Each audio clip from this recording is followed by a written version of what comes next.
রহমানের এই অগ্রযাত্রার যাত্রার পথে কেউ বাধা হয়ে দাঁড়াতে পারবে না ইনশাআল্লাহ।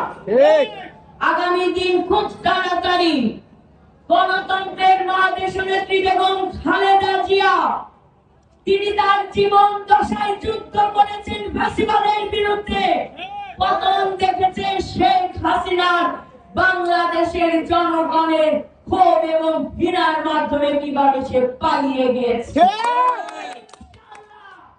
আমার নেত্রী আগামী দিন আপনার আমার সকলের সহযোগিতায় তিনি দেখে যাবেন জনগণের নেতা দেশনায়ক জনাব তারেক রহমান তার বাবার মতো করে জনগণের ভালোবাসা আলিঙ্গন করে তার মায়ের দেখানো পথে গণতন্ত্রের পতাকা নিয়ে বাংলাদেশের প্রধানমন্ত্রী আসনে বসে জনগণের পক্ষে জনগণের সেবক হয়ে কাজ করবে ইনশাআল্লাহ।